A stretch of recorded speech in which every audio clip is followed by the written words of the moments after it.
For more than 2 decades, I have written in a diary almost every single day. And guess what? I saved them all. Each week, I will be reading from these archives and getting to know myself from the lens of my 10, 16, 25, and 36-year-old self. We'll explore big topics such as body image, queerness, divorce, addiction, mental health, and friendship. I'll read cringy poems and attempt to find compassion for the painful tenderness of my younger self. Join the drama of me and my guests as we explore our boy-crazy, closeted, angsty selves, one stupid page at a time. Hello, everybody. Welcome to the Angsty Pod. So excited that you're here, and mostly just excited because today I am sitting in the Zoom room with a friend who is going to chat with us all day and read poems and talk poetry. And so excited to introduce you to this amazing poet, writer, friend, and bleeding heart. We won't waste any time. We're going to get right into it. So welcome to my guest, Sarah Hanson. Hey, Sarah. Hi. Thanks for having me. This is very fun. Yeah, we're so excited. I'm going to read your bio at you, which is fine. Just sit back and relax. So Sarah Hanson, she, her, is from Minneapolis, Minnesota. She is a poet, truth teller, trauma survivor, and constant reinventor. Sarah and I met 2 years ago, 3 years ago, maybe? I believe it's been 3 years, which is just wild to me. Yes. Because it feels like both no time and also I've known you forever. So both are weird. Yeah, so we met in a writing workshop, and I would say we were kind of just in each other's orbits, and you can correct me if I'm wrong, but I felt like we were bound to be friends because we're both elder millennials in a workshop of a lot of young folks. No shade to the young folks, we love you. However, Sarah and I sometimes would be like, what is the thing that they're referring to as elder millennials? The references right over our heads. Yeah, we're like, I don't think I caught that slang. I'm so old now. When did that happen? And to be clear, neither Sarah or I are very old, but we certainly found ourselves in a similar feeling in this workshop that we attended and continue to attend. And then we started working together. Sarah hired me as her editor and sort of champion of her work, and we've been working on a poetry collection that is done and coming out into the world this spring. Right. Yes. Best decision I made was hiring Yoda to be my editor. I tell everyone, I'm like, everyone needs a Yoda. You might not be able to have my Yoda because she's very busy, but you need at least someone who is doing that championing work to help you get your words out in a cohesive state. So yeah, one of the best decisions I have made in my writing career. So I'm so glad you said yes. I'm so glad I said yes too, because it has been a blast. I've learned so much about not just the professional side of things. Obviously I've learned a lot about editing and co-editing and formatting and all that stuff through working with you. But I've also just learned a lot about how to be a good human, how to care, but not run myself into the ground via caring. And yeah, I've just been learning a ton from you. So a fun fact, Sarah and I had the pleasure of meeting each other in real life and hugging each other and holding each other for the first time a couple weekends ago in Toronto. Toronto. I have been told I say it wrong. I'm told you don't pronounce the second T, so now I'm just pronouncing it harder every time I say it. We did. We had the pleasure of meeting in Toronto, and it was such a fun weekend. We got to go to see Liz Gilbert talk and hang out with her backstage, and I met some of Sarah's amazing writer friends, and we all had a beautiful brunch together, and then had all kinds of plans, and we ended up scrapping all those plans and just sat in a hotel lobby and literally talked for hours about everything. And Sarah said something to me during that conversation that was funny to me, but I've reflected on it with this kind of mutual wondering of are we friends? Are we friends? I didn't know. Yeah, I didn't know for probably the first year that we were working together. I was like, is Yoda spending all this time with me because I'm paying her or because she genuinely likes my company? And I think you maybe had a similar of like, are we just like, doing all this because, I was your client? And I think it was like about a year, you gave me your phone number to text you because I had only had your email, which great boundaries, by the way. But I was like trying to get in touch with you, and you're like, oh, just text me, it'll be faster. And I was like, yes, I did. And like, now we're friends. I know it. Which is, it's so funny to me. It truly probably was like, I mean, you and I have talked about this where I really do have to exercise boundaries when it comes to when clients become friends and vice versa. Like it's always an interesting dynamic. And I've been in this dynamic for a long time, being an entrepreneur for so long. But for me, the thing that changed things for me, and I've already shared this with you, but just for the listeners to hear a sappy story, was when after in May, when my sweet dog Nowie girl died, you sent me this pillow that had like an image of her face on it. Like you took a photo from like my social media and put it on a pillow and mailed me the pillow. And it is the perfect size. I literally hug it all the time. It's been such a source of comfort for like me and Shiva and like people. It's the first thing people see when they come into my home, just because like when you open the door, it's like right there.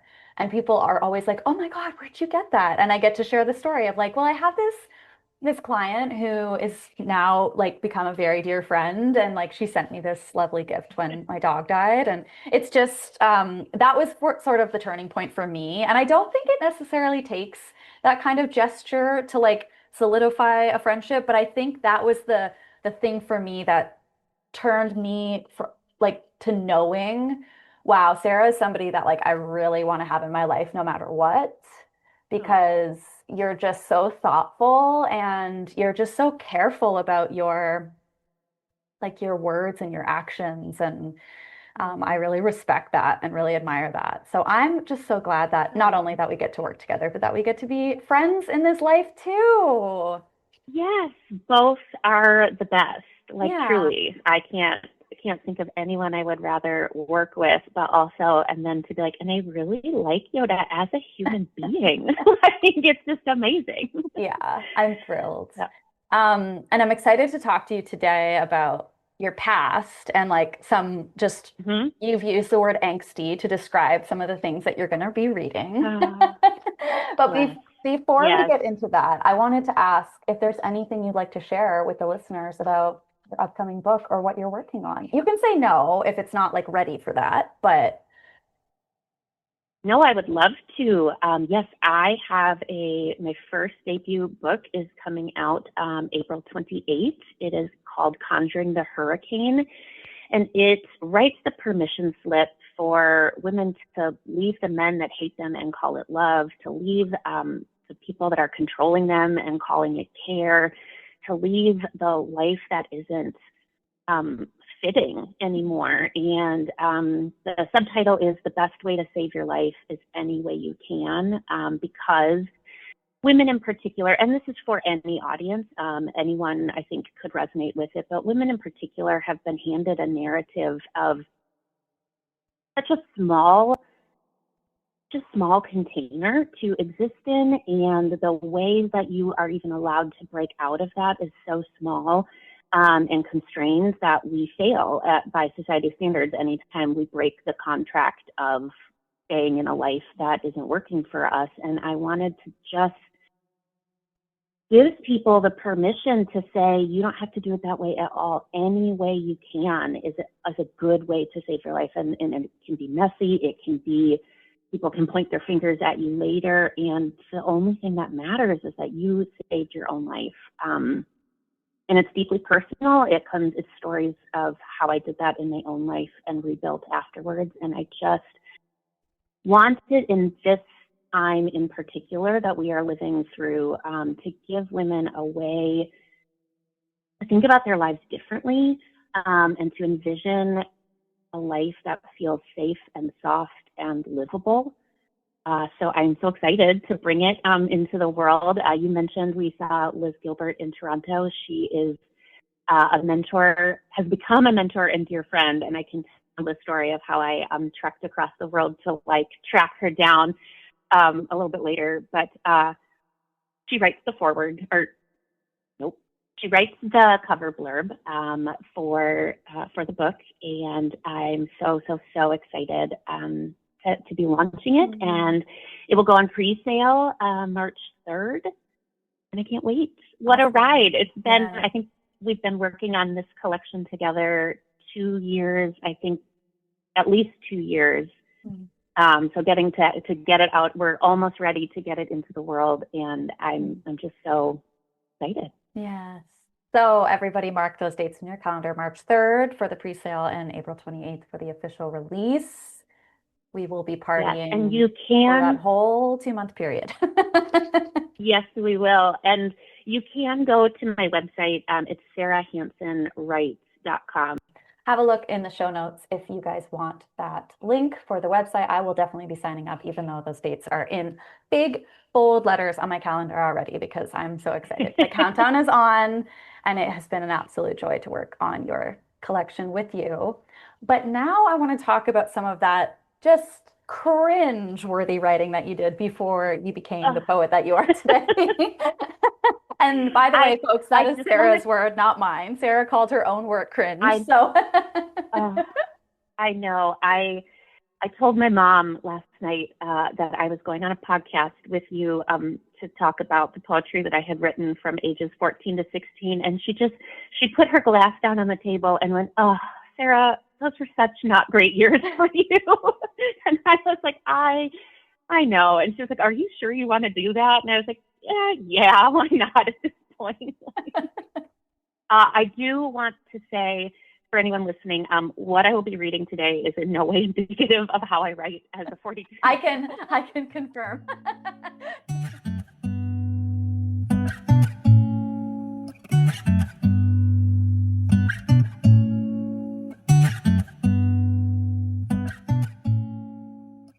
So we had to start somewhere, and so why not dig it up? Yeah, listeners of this podcast know I have stopped even giving that caveat because, we started this podcast when little Yoda is just 10 years old and is so gosh darn worried about the size of her thighs and about the boy who is, being very assertive with her at school, and also the girls that she is like sort of fantasizing about. And just the writing that I did at that time was it absolutely decimates me. And also, we have had so many laughs on this podcast. So when we laugh at it, we are truly laughing with you, because I know that you can find that sort of like lighthearted cringe moment in your work. And that's something I think that's actually a really important skill. And this podcast is a great way to practice it, let me tell you.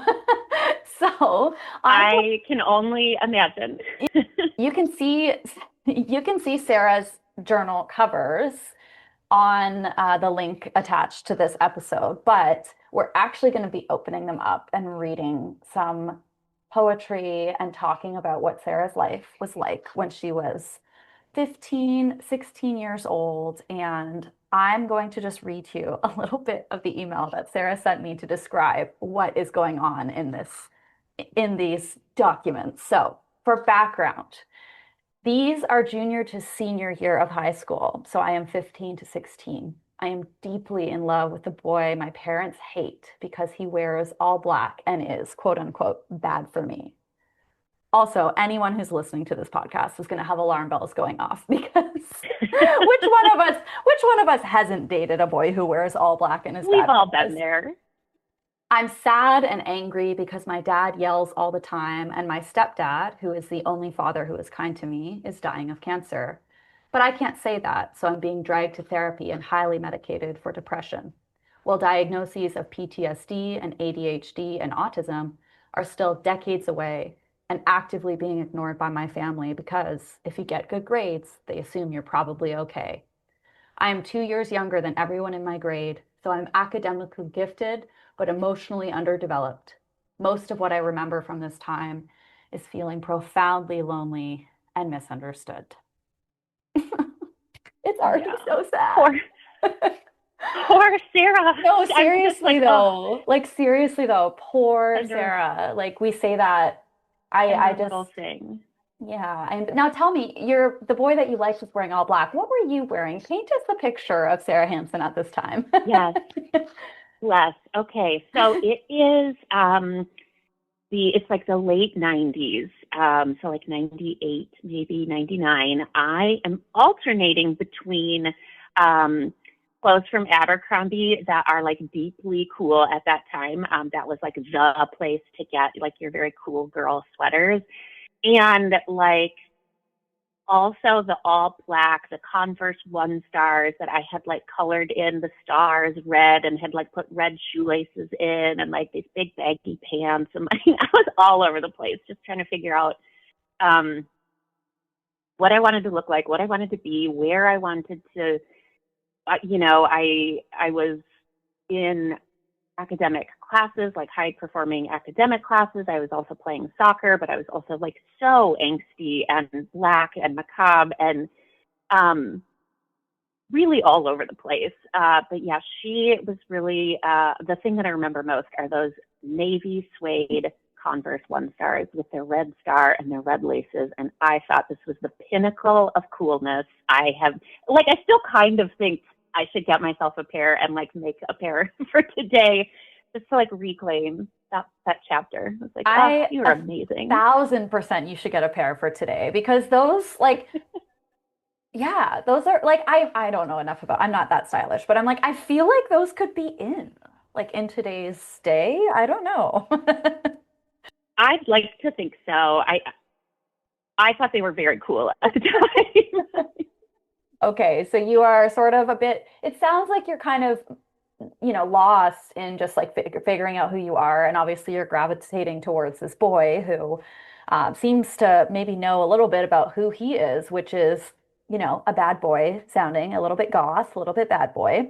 He had painted his room like navy blue. We had the Marilyn Manson posters on the wall. We have the, Christmas lights at the top of the ceiling. Like this guy just like played guitar, like, it was just catnip to me. I was just like, there's no one who is going to understand my feelings more than the guitar playing guy with black nail polish who is like, moody and today, of course, we would see this as a walking red flag, and probably that is what your parents were seeing. But did they communicate that well? No, because it sounds like things were kind of rough at home as well. And this feeling you described of feeling lonely and misunderstood, both inside the home and also outside the home, is very similar to what my diaries from that age are telling me as well. And a lot of listeners that email or leave comments are saying, this sounds like it could have been from my diary as well, just with the level of angst. So whenever you're ready, Sarah, we would love to hear the first poem that you've selected to share with us. Sure. Well, since we talked about loneliness, I will just read the one titled Loneliness. Oh, it's okay. Well, here we go. My heart is like a prisoner in my own body. I am too afraid that if I let it out into the world to find love and happiness and peace, that it will instead be destroyed and broken, and the pain will be devastating. So I lock my heart away to protect it, and I guard fiercely against anything that could damage it, even if this means keeping out the one thing that could redeem this empty life. And so slowly, my heart rots away and turns to dust when the sharp pain of loneliness is becoming unbearable. August 30th, 1997. Oh my goodness, Sarah, this is so gut-wrenching. I think my favorite part of this line is you can tell I was deeply into the soundtrack of Rent at this time because redeem this empty life, I believe, is a direct quote from One Song Glory. And I was just like, I love that so much. I'm just going to take it. So today, Sarah would say loneliness after Rent. Yeah. Back then, we were just we fully would have to credit that. pulling lines from Rent. Blatant. blatantly stealing from a fantastic Yes. musical that is at the top of the charts at the Yes. time. I hear so much drama in like you just trying to describe the feeling of loneliness. And I also hear so much just like authenticity for that. Like obviously I didn't know you then, but like I feel like there were, like I said, there's similarities to like how I've been reading back on my own journals and seeing that loneliness is like such a cornerstone of my existence. And I'm always trying to find ways to write it down of like how I just feel like no one understands me and no one cares about me. And like every room I'm in, I'm odd man out. And I'm always trying to write that A down. And weirdo. I use similar words to you of like, you know, the sharp pain and like the crumbling to dust and all Uh, of that, which again, if we were uh, writing poems today, we'd find a different way to say that. But that's not what we're doing today. We're not rewriting or editing today. We're just no. witnessing these past versions of ourselves with just so much Yeah, sadness. it's just so tender. And Mm, I think what was going on for me is I was really good at figuring out what I thought people wanted from me and then performing that kind of in all aspects, right? So my grades, my family life, my dad was very difficult. And so being like the peacekeeper and trying to, I was like the very reasonable one of my siblings, one of my brothers, far braver than I was the truth teller at the time. But that so he would tell my dad, when he was being unfair, unjust, and that just kept these yelling storms brewing in the house. And I was kind of trying to run around, gathering all the wreckage up and calm everyone down. mm, And then go out into the world like the good little, foot soldier ambassador of this happy family that really didn't exist. And, at the same time, so my parents were divorced. And so my dad's house was very chaotic, and that's where my brothers and I lived. And at the same time, my mom's house was just my mom, my stepdad, and me. And I alternated between these houses every single day from the time I was 1 year old until I graduated. So Mondays and Wednesdays, I was with my dad. Tuesday, Thursday, I was with my mom, and we just rotated every weekend. And so I was very unsettled all the time. And there was very different rules for each house. There's different expectations. There was just really different environments. And so I learned how to adapt, or I think they might say like code switch, very, very early. Like that was one of my first languages, before I could even really articulate with words.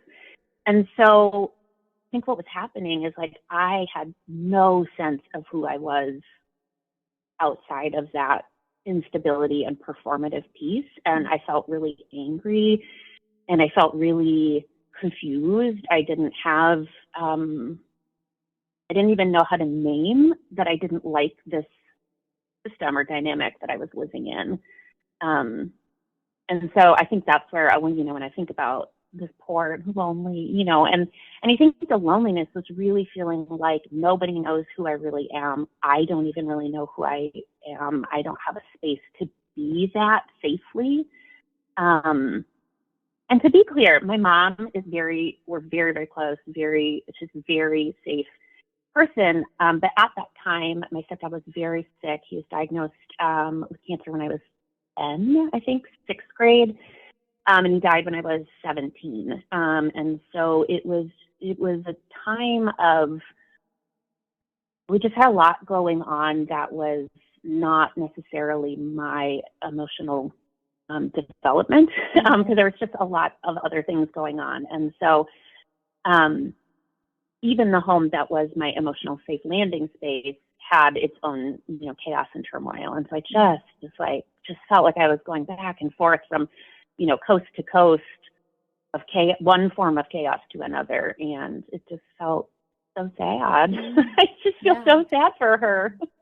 Did you have any places, spaces, figuratively or literally, that you did feel like you used the word unsettled? So I'm thinking like, for me, for example, it was running track. So when I was running track, I felt like I could escape what was going on at home. And then eventually it became using drugs and alcohol to forget what was going on at home. Mm-hmm. And of course, always, always the page was my place that I could go to Yes. feel like it was okay to be there. Like I felt a little bit safe there. And I'm curious if there was an activity or a place or a space or a person that gave you a little bit of that safety and groundedness during that time. Yeah, I had my best friend, she's still my best friend to this day. We met in 7th grade, and she was the first person that I really kind of like shared more clearly what was going on in my family. Although, like, it was not as secretive as I thought it was. My dad coached soccer teams. So I was going to say soccer was a refuge, but my dad was the coach for both my team and my brother's team. We were in the same grade. And I was shocked later as an adult to hear from people, that I had known during that time, to be like, we all knew that your dad was like this, because I mean, that's how he was as a coach as well. So like we could pretty much extrapolate what was going on. So even like that activity got kind of co-opted by my dad's grandiosity, need for performance, need to be the best. But I did have some of my very closest friends, and I was also involved in like some like theater imagination kind of things that gave me a way to escape more into like these problem-solving challenges that tapped into like this really creative aspect that let me leave behind what was going on in my day-to-day. And we were doing things like writing, the origin story of the peanut butter and jelly sandwich in Shakespearean rhyme, or like there was just all kinds of things that would let me tap into a side of my brain that was playful. I don't have very many memories at all of being playful in my childhood. That was just everything was for a purpose, or for achievement, or for the purpose of keeping the wheels on in the house. And so tapping into that playful side of just doing something, but there's no rules, right? If you're writing like a Shakespearean rhyme about the origins of peanut butter and jelly, no one can tell you how to do that. Like, it's just, because it's so crazy that we just got to do what we wanted. And so I remain really close with some of those folks as well. And I think some of that is due to the closeness that comes when you really get to be playful. And that was one of the only outlets I had for that type of joy and play and kind of chaos that was mine to control. Yeah. So it sounds like community in that sense was like one of the places for you to feel, even a little bit of that, hey, it's okay to be a kid moment. And also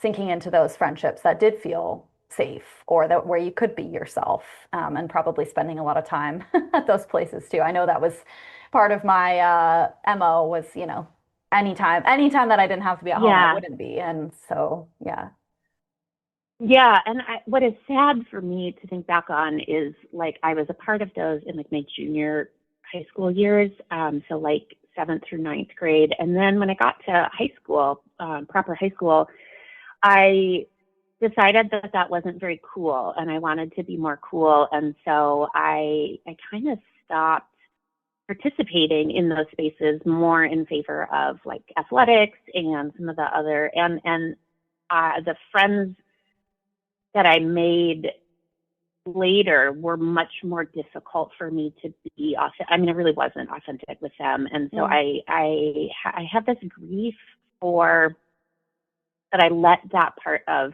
what actually brought me joy go, because I wanted so deeply to be, I thought if I was cooler, I would be more accepted, or it would be, easier for me. And I think in hindsight, it made things so much harder because I was working so hard performing in all of my relationships instead of having that safe place where I could just be the goofy, creative, say the joy that I have now in reconnecting with those friendships, 30 years later, and we are just as committed to insanity. The commitment to the bit is like, with this group of friends, it's like it's an ever escalating commitment to make the next funniest thing. And like, not in a one-upping way, but in like a, how long can we make this, like how much dopamine can we just extract from this single joke? And it's, it's the kind of laughter where you're like physically hurting from like the amount of laughter, and then someone like manages to squeak out like one more word, and it's just like you're just gasping for breath. And so, I gave that up to be cooler in high school, and I don't think it served me. This is so sad. Yeah. Which, I mean, could be part of what your parents, you said your parents like absolutely hated this guy you were dating, but I think it's very hard for people to watch when a young person, hits adolescence and all of a sudden their top tier priority becomes being cool. I can pinpoint that moment in my journals when that happened to me. I can pinpoint the moment when I felt like my childhood was over and I was now an adult. I can pinpoint all these different moments, and the feelings that I had around, I actually have to change and adapt to fit this mold. And the alternative is like death, literally. The alternative felt so unviable as an option. And my parents kind of were really like, in the end, just a witness to that. And I see my friends who have teenagers now that I'm like, you're witnessing what they're witnessing what you just described, which is when a child decides it's no longer okay for me to actually be just like the silly little kid that I am, and I now have to try to be, and then insert word there, whether it's cool or smart or funny or sexy or whatever. And when we see a child going through that change, even if it feels age appropriate, like even when they're like 18, 20, whatever age they are, it's always a little sad because we all know what that feels like, right? We all know, well, not all of us, but the overwhelming majority of us know exactly what you just described, which is like, I kind of regret that I took that route, but like it is in its own sense a rite of passage as well, right? It is, because those are the lessons we have to learn. And if we're lucky in adulthood, we actually get to return to our authentic selves. But usually we have to get the shit kicked out of us a little bit before we can return, right? Truly. Or a lot, depending on how resistant you are to learning the lesson. I was not a great learner. So the universe made the curriculum quite challenging, let's say. Yeah, as our friend Liz says, you went through Earth School again and again and again, right?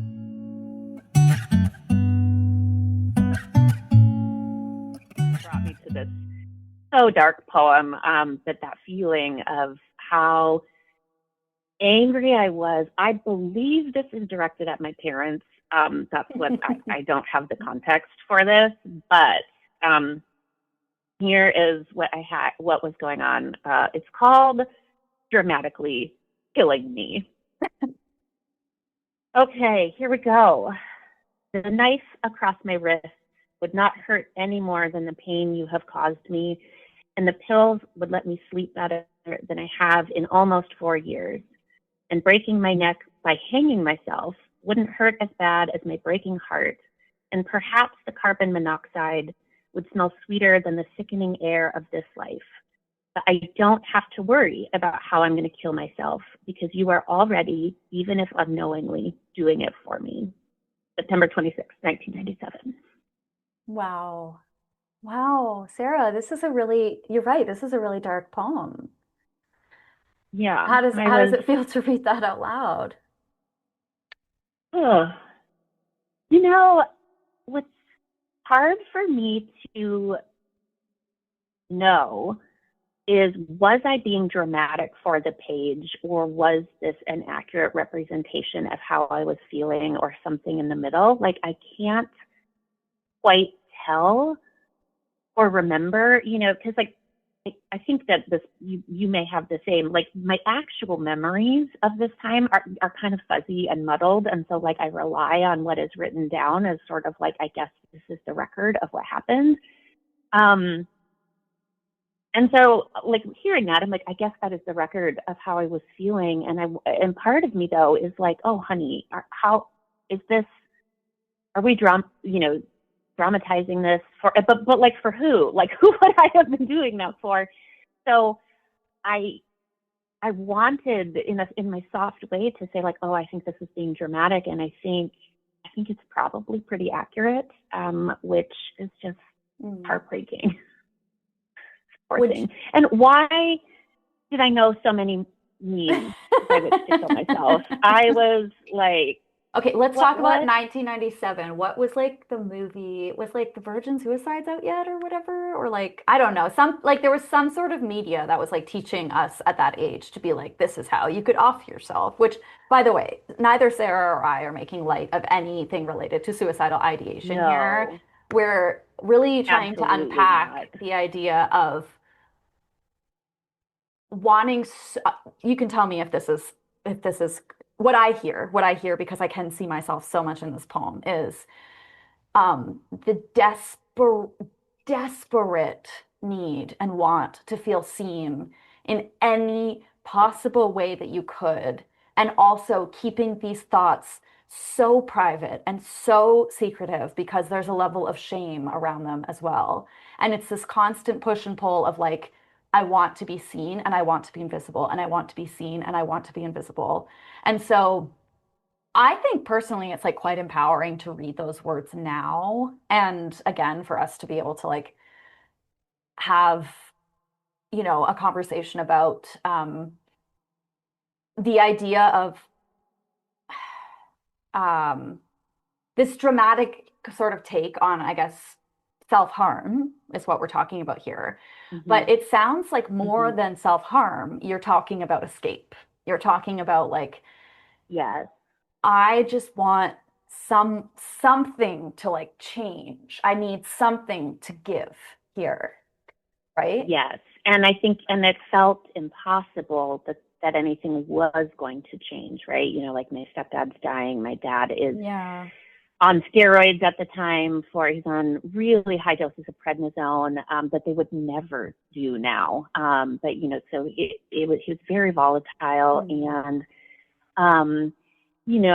I think what I wanted, you said I wanted someone to see me. And I think I didn't have a way at that time to know how to get the kind of care and attention that I really desperately wanted, that didn't involve some massive shakeup, right, to what was going on, right? And so the only thing I could think of at that time was to do, be some sort of so harmed and sick and needy, I would envision, like, what if I got appendicitis and I had to go to the hospital and then everyone had to take care of me, and also I could just sleep and no one would bother me, which is only a 15-year-old can think that a hospital stay is going to be like super restful and no one's going to bother you.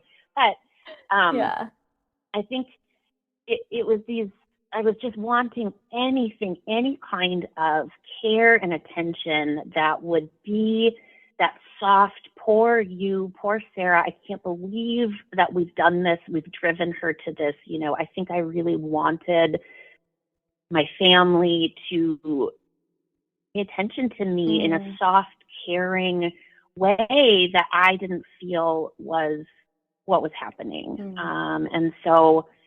And I have to believe that, that I tried all kinds of things, right? Like, because there is nothing that is more true about me than I am like a try hard. Like, I will try literally anything. And so to think about if this is where I was landing, I was like, I must have just felt so out of options for what would get me the kind of softness, tenderness, concern. I really wanted my parents to be concerned about me. And express it in a way that felt like healing, or that I could, so I don't believe, again, and it's really hard for me to embody my mindset at that time because it's so fuzzy. I don't really believe that I wanted to die. And I don't believe that's really what I was trying to express, but I was so out of options or felt out of options, out of resources. I didn't know any other way to try to get what I wanted, which was care for my caregivers, right? Like I really wanted to feel like I could stop performing. I could just rest. I could be myself. And yeah, it's just so sad. And to think about, like, you know, telling my parents in this poem, like, you are doing this to me, you know, like this is your fault. Which isn't, I mean, I don't think, like, when I think about my mom, you know, and my mom tried so hard and her hands were really tied with this custody schedule that was going back and forth. And even though my relationship with my dad was so fraught and difficult, I don't think he was trying to be neglectful. I don't think he had anywhere near the like tools or skills to meet me in that moment. But yeah, the anger that I felt about, you guys made me do this, you know, this custody and this back and forth and this, you know, my life is so fractured practically in two, and I have to try to be two different people just to be at home. You know, I have two totally different homes, two totally different lives. And I have to somehow keep all of that inside one body. I mean, when I say it like that, I'm like, oh, this poor sweet 15-year-old. No wonder she was tired and no wonder she was mad. Yeah, definitely. Thanks so much for sharing all that, Sarah. Like, I know sometimes these episodes can feel a little bit like a therapy session because we just go deep. And here's something that I was waiting for you to say that you didn't say, and I'm curious if, tell me when the boy who wears all black and your parents hate enters the picture, and do you have any poems that are either about him? I sure do. Okay, we're going to take a quick break. Sarah is going to find us the poem that we are looking for, and we'll be right back. All right, we're back, and Sarah has found, I don't know what kind of poem, but she's got a smirk on her face, let me tell you. Yeah, so this boy enters about 1998, so after the poems that I had just read, and we knew each other through the soccer team.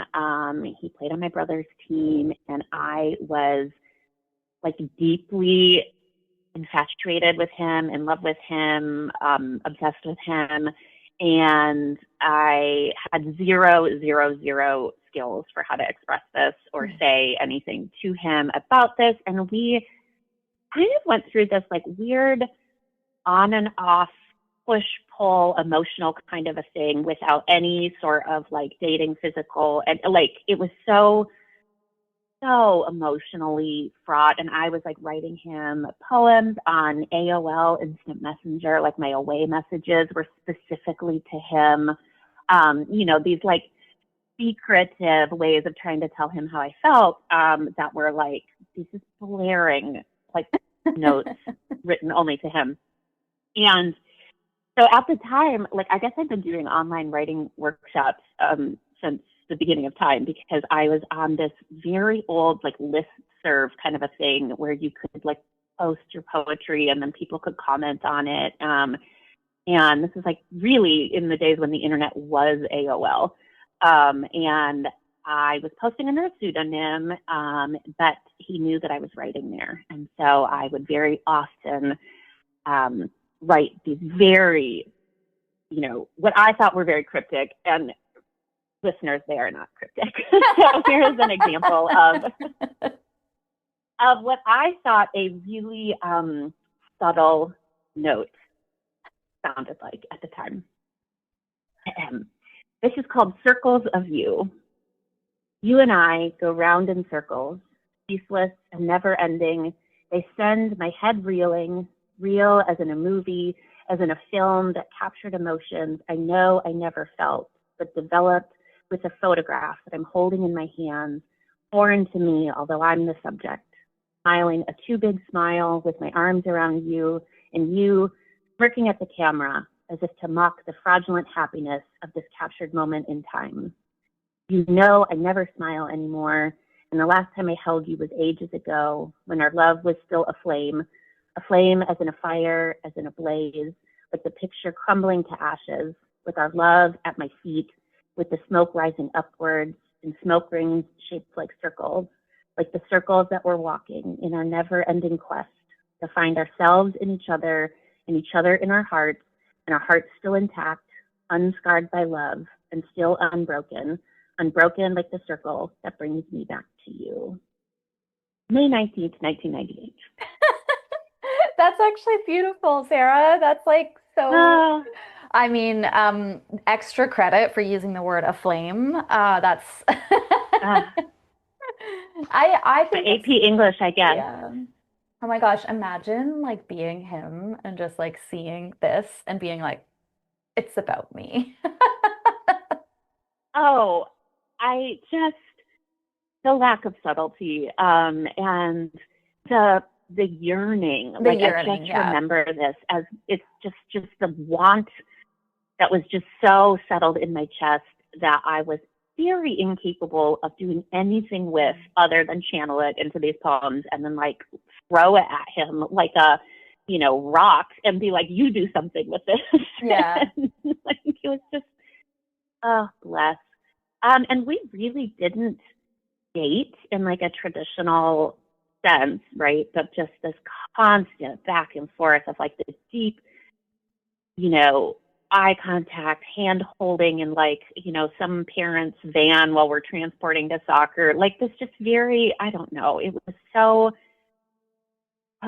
just so full of unrealized yearning that is really, I think, only can be felt when you are, let's see, I'm doing the math on this, I guess 15 years old. Like, I don't think I've yearned like that again in my life. Yes. Well, perhaps your poems today aren't so much filled with yearning. I've read many poems that you've written for your sweet husband, and some of my favorite poems of yours are the love poems you've written for friends. And no, they're not filled with the same desperate yearning, but they're filled with something else. And I think the something else is like a groundedness and a gratitude for like what you have, and also like what it took for you to get where you are now.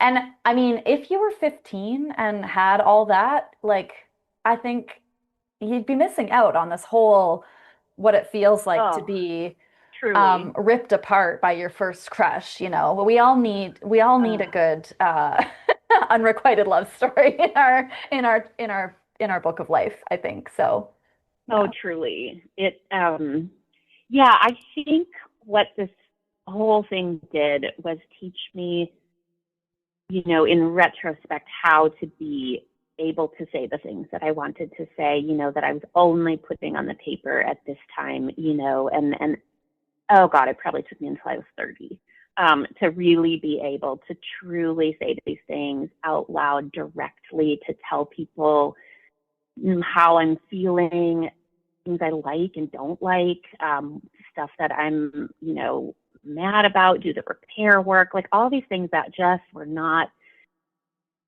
part of my reality when I was, this age. And so it took me a really long time to learn how to do in adulthood. And I think learning that is what has like sort of eliminated the yearning from my life now, because I mean, just even like stepping a toe back into the page is just like, it's just like it floods your body with like that unrequited,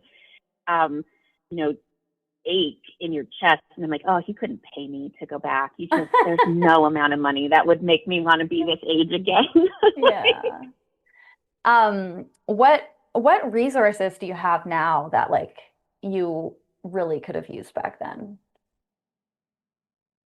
Oh, I think so much of understanding the brain I have now. I got diagnosed very late, like only maybe 2 or 3 years ago, with some, neurodivergent ADHD, suspected autism, complex PTSD from childhood, and then also a follow-on relationship. And knowing that the way that my brain functions is not because I am a bad person or a flawed person or a person who is doing life wrong, which is really what I thought. I mean, for decades. I mean, for most of my life was that everyone else got the handbook for how to do life and was nailing it. And I was just never able to stay on the same playbook as anyone else. And I always felt like I was failing. I always felt like I was behind. I always felt like it was so much harder for me to be a person than what most people felt. Like, I mean, I remember telling my husband, you know, it's just so hard to be a person. And he's sort of like, is it? And I'm like, for me, it's excruciating. So learning about that has unraveled a lot of these old beliefs that I had about myself, and has helped me, you know, look back into these phases of my life differently and to really see that a lot of these struggles were just because I had a brain I didn't understand, and I didn't know how, my parents didn't know how to work with, treat, support. And then I think the other thing that happened in my 30s and is, you know, what my book is really about is I left an incredibly abusive relationship to be with my now husband, who was married at the time, and I was living with my abusive partner at the time. And the decision to rupture our lives in that way, to try to have a more truthful, authentic experience, which is what we saw in each other. That was such a pivotal moment in my life, because it completely burned down my entire social structure, everyone that I was friends with at the time, you know, and it allowed me really, really intentionally to build back and add people into my life that were exactly the type of safe person that I wanted. I mean, the slowness with which I rebuilt my social circle and, you know, emotionally vetted basically anyone that I am inviting into my life. I don't recommend necessarily that you torch your life as dramatically as I did, but I will say the surprising benefit now, 12 years later, is that, you know, the complete devastation left me so open to the intentional life that I had been living previously, really on autopilot, living the script that had been handed to me, doing the performative things that weren't working. And I was so unhappy and felt so trapped and felt so, you know, bound up because I wasn't meeting people's expectations, and I felt so uncomfortable in my own life, and why wasn't it working? And completely burning that script and deciding to live on my own terms with all the consequences that came with that, and saying, I'm done with this rule book. I'm done, and I'm going to go forward in this new way. And a lot of people are not going to come with me. Gave me the open space to be so intentional and clear about how I'm going to live my life going forward. And, you know, once you've cleared the decks, so to speak, what you choose to add back is so valuable. You know, it has so much meaning, and the people that I surround myself with now are all, they know me at, you know, my non-performative levels. They are gentle, and I can trust them to tell me the truth. I can trust them, you know, not to feel dangerous or scary, or, you know, I've deliberately put that level of safety in my life, and it's been life-changing. I don't have, you know, these moments of scariness or feeling unsettled because the safety net is so strong on purpose. And like, it takes a lot for me to bring someone into my life, which is why I think it probably took us a year to figure out if we were friends or not. Well, I'm hearing like this level of discernment that you have, that you really prioritize. You've prioritized intention in your life. And that is something that I don't think anybody that I grew up, like even like of my friends that I have, that I knew, that I've known for a long time, that were like part of my youth, I don't think there's a single one of them, even the most, the ones I respect most and are sort of my like moral compass now. I'm like, even them at Mm-hmm. that age, they did not have either of those skills. And that's the original question I asked you, was like, what resources do you have now that you wish you could Mm-hmm. have had then? I'm hearing this like, just like the trust in yourself to like choose what, not Yeah. only like the people that you bring into your life, but like the trust in yourself to um like to choose wisely, you know what I mean? And to like be intentional and Yes. all of those things. And like that is something that I truly do think that like, again, the only way to learn that is like through a series of like making not so great choices and doing things out of integrity, perhaps, to like land in a Mm-hmm. place where you're like, oh, moving forward, that this is the boundary that I have. So like um Yeah. I resonate a lot with that, and I feel like it is such a sign. It explains to me a lot. This conversation, this whole conversation, really is showing me a lot more about like sort of how you got here. Like, yes, we're talking about, 20 plus years ago, but I'm thinking about like how what it was, those small things and those small stories that sort of guided you to like the beautiful complicated life that you have now, right? Maybe complicated isn't the right word, but you Yes. know what I mean. No, We'll say I think it's accurate. dynamic. And Sure. yeah. Sure. So yeah, so if all I most of these things that you've read have been from 1997, 1998. So tell us Yes. what direction you're going in with your writing now that you've kind of like you've had this like sort of on again off again situationship with this boy, and things at home are getting more and more complicated, and you are sort of um really trying to figure out who you are. So where does your writing go from here? Does it get more angsty or less angsty? I'm doubting it gets less angsty. uh, Great question. It certainly gets more angsty before it gets anywhere close to less angsty. I'm trying. I'm trying to even contextualize this next one that I have, and I honestly don't have. We can imagine at the end, we can piece together what we think Okay, sounds has good. transpired here. I love it. This is called Best Intentions. Mm. I see the tears in your eyes as you struggle to hold them back, to suppress the visual testament to the pain I've caused you.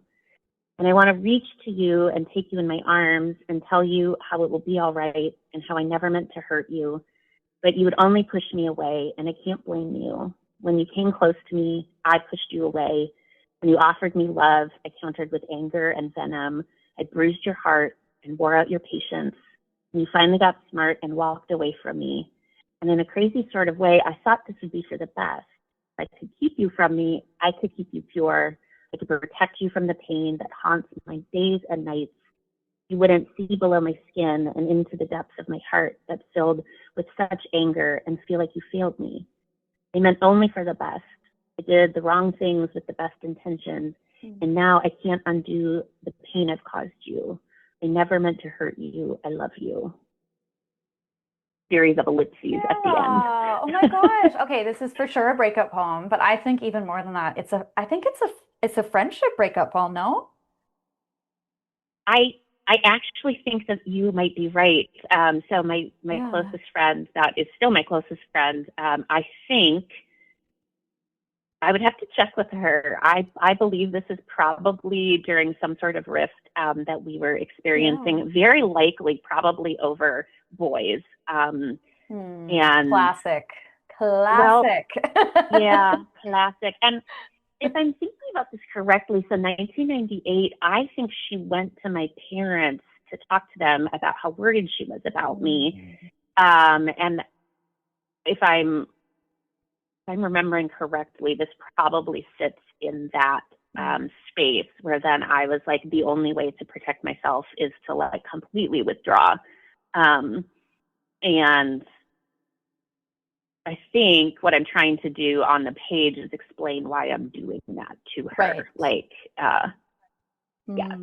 Yeah, that's what it sounds like. It's such a heavy poem. I'm hearing shame, like deep shame in between the Yes. words of this poem, of like shame of like I don't really want to do it this way, but I have to, or like, I don't know what's going to happen next, but like, we'll have to find out kind of thing. Just a lot of shame and like anxiety in this one. More than angst, I hear anxiety. I think this is an early glimpse of what has followed me for a lot of my life, is feeling like the need to explain my actions in a way that understands that they were hurtful to people, and still trying to maintain my own inner sense of why I'm doing what I'm doing.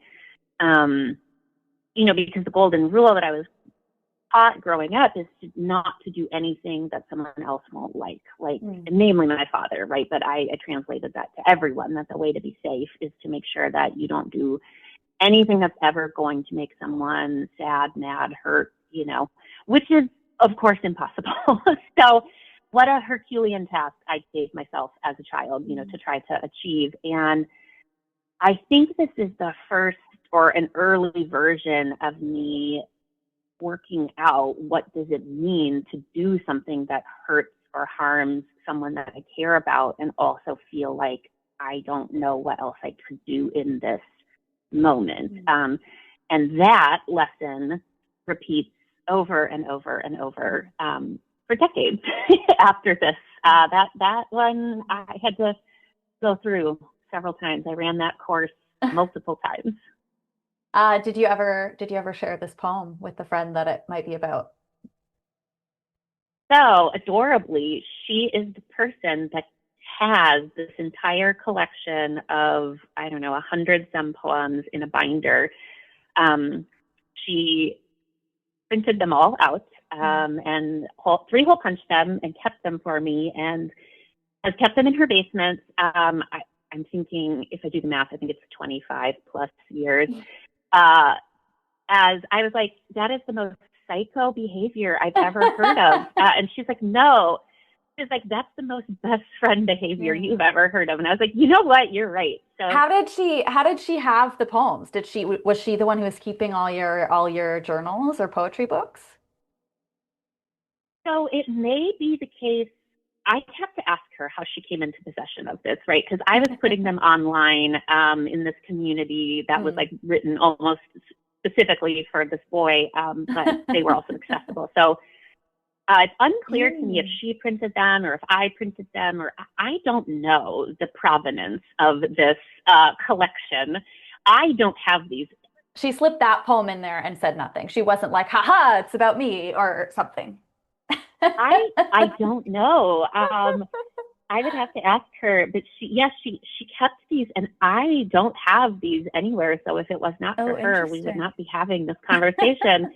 And when she gave it to me a couple months ago, there's a note on there that says, "You are not allowed to burn this. It is the only copy." And I was like, so she has been my archivist, my first archivist. And what an act of friendship, for all of these years to treasure these things that I legitimately would have probably wanted to burn up until, I don't know, maybe this year or so. I mean, that is so special, because probably one of the most common things I hear about this podcast is, first, people are like, you're doing what? Like, you're reading your diaries on live? And I'm like, yep, I don't care. Like, whatever.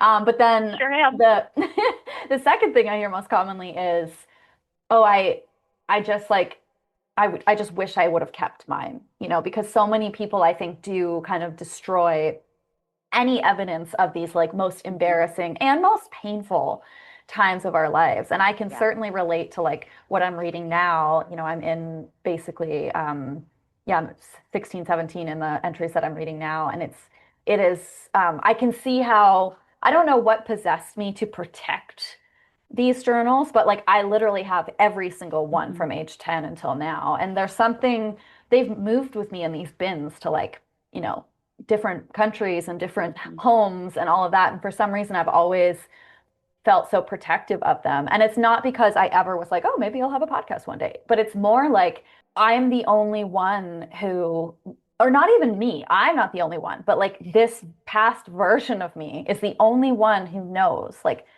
what happened, how I felt, how I got through that. Yeah. This is the only evidence there is that I fucking survived. And so it feels so Mm-hmm. important for me to keep them. And I think it would be so cool to ask your friend, like, what it was about the, and you can just send her this episode link and be like, hey, here's a really, that one poem Hi.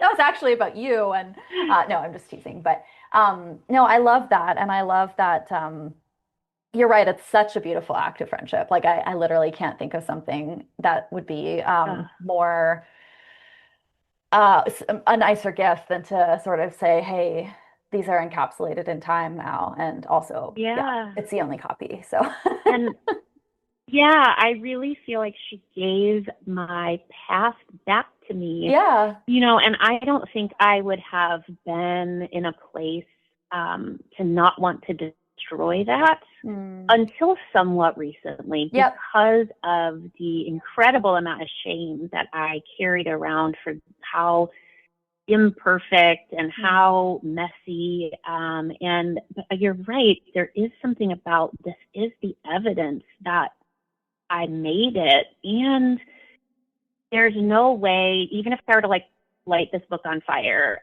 there's no way that isn't still with me, right? There's no real way to excise this version of myself out of, who I am today. And so rather than feeling ashamed of her, I've turned around and just feel so much tenderness. I'm so proud of her. Like, I have so many skills and tools and resources now that would help me survive all of this so much better, as a 42-year-old. And I just think, like, oh my God, this 15-year-old with almost nothing at her disposal, emotionally speaking, figured out a way to survive and get to here. And I just think that's the bravest, scrappiest, most ingenious 15-year-old in the world. And like, good for her. Totally.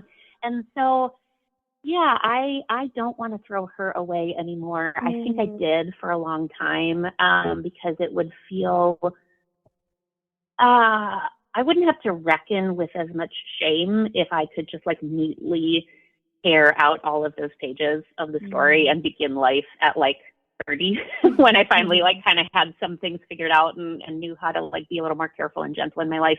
And if I could just throw away everything from my teens and 20s. But I feel, God, she was so creative and ingenious and scrappy and clever. And, I'm not mad at her really at all anymore because, oh my God, she did it. She was surviving. She was doing everything she had to do to survive. Yeah. One of the questions I was preparing to ask you, but I feel like you've answered it, is, if you could go back in time, what would you tell this version of yourself? But I'm curious, even more than that, if, approached by a teenage girl now, age, in this age range, 15, 16, a little bit older, a little bit younger, which is very likely to happen when you're on your beautiful book tour. You might be approached by some young women that might say, like, do you have any advice for me? And I'm curious if you want to practice what you might say to them. Yeah, I want like young girls, teens, women in particular, like to feel the way you feel, like, and to really allow that to be information that your body is telling you rather than something that you have to turn off or suppress. My body was working so hard, right, with all of this information. It was trying to surface about how unhappy, stuck, frustrated that I felt. And that was real information that I didn't know how to act on, or I didn't know how to receive. But I want women to listen to their own feelings, to trust that that is not crazy, to trust that they are not doing it wrong, that the things that they are feeling are coming from the inside of their own body and deserve to be heard, voiced, written, anything that you need to do to allow those feelings to exist in the world, in a world that really wants women to be quiet, docile, easy,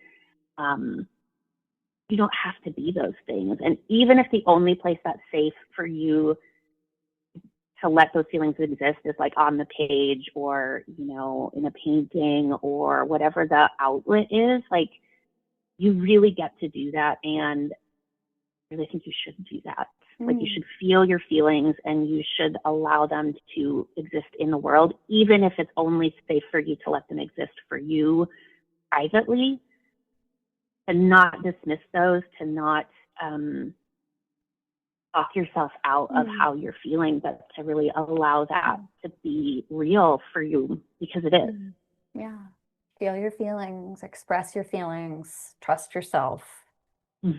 These are all things that if I could go back and tell my little Yoda, or if I could somehow reach into the past and, you know, little Yoda could travel from, you know, London, Ontario to Minnesota and just hold hands and sort of chant that. I think there is another dimension and plane where we are doing that right now. And we're just two little witches and we're chanting that mantra, feel your feelings, express your feelings, trust yourself.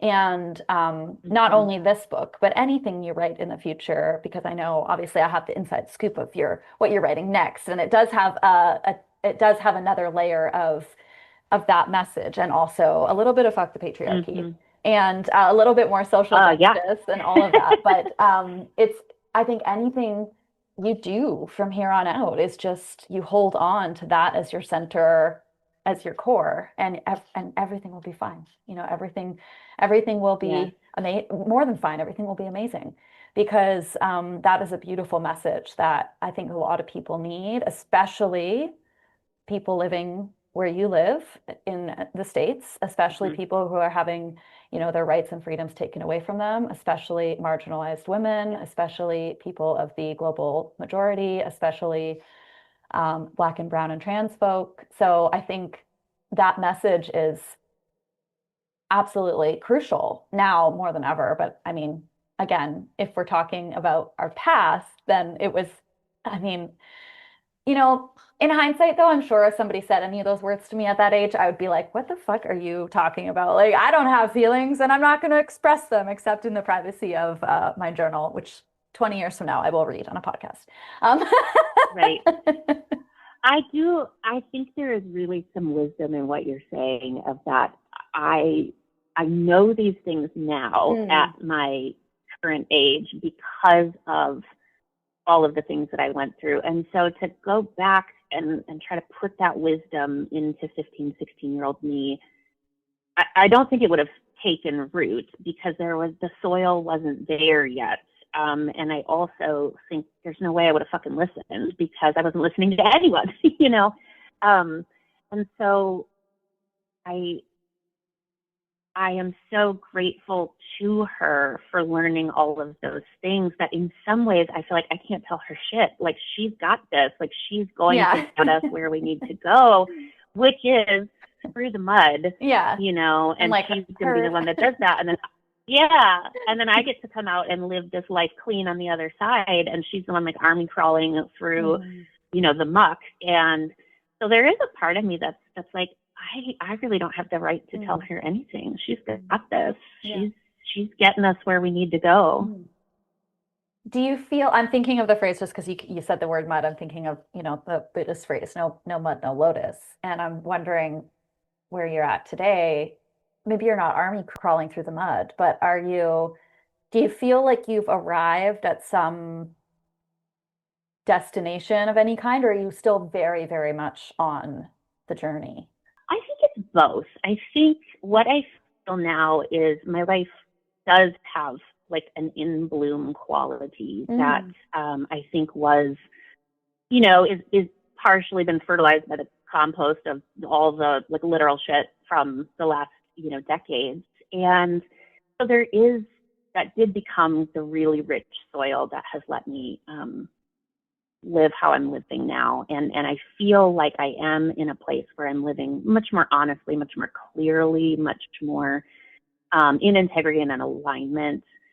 And I mean, life is long, hopefully. And I do not believe, right, that this is the things that I say today or the books that I write today, I hope in 20 years I look back at these with the same, not cringe, because I'll be like, I had some more talents and skills, than I did at 16. But I hope that in 20 years I will look back at what I'm doing now and have more skills in the future than I do today. And so that will continue that cycle.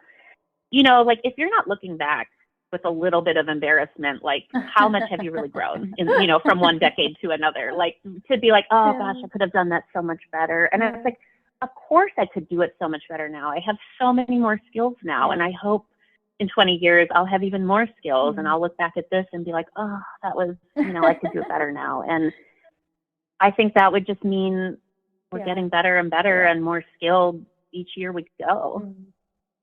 Yeah, always be teachable. And I'm just crossing my fingers and toes that I get to be a witness to that as you continue to like learn and grow. Of course. And continue learning from each other as friends. We're going to be wrapping up our episode soon, but I want to hear one more poem from you. Okay, well, Sarah, we've heard some beautiful writing from, your youth, and I gotta say, it lives up to the title, The Angsty Pod. We have covered some angst on this podcast today. I'm so glad. And I thought we could close out by hearing some poems that you've written more recently.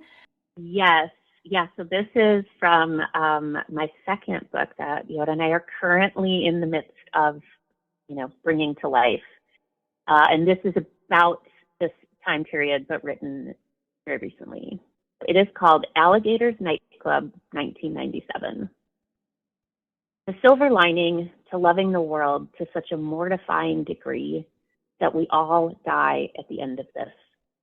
Bonds that keep us here, thin as the onion skin, I once slid on glass under the microscope and marveled that protection can be so fragile.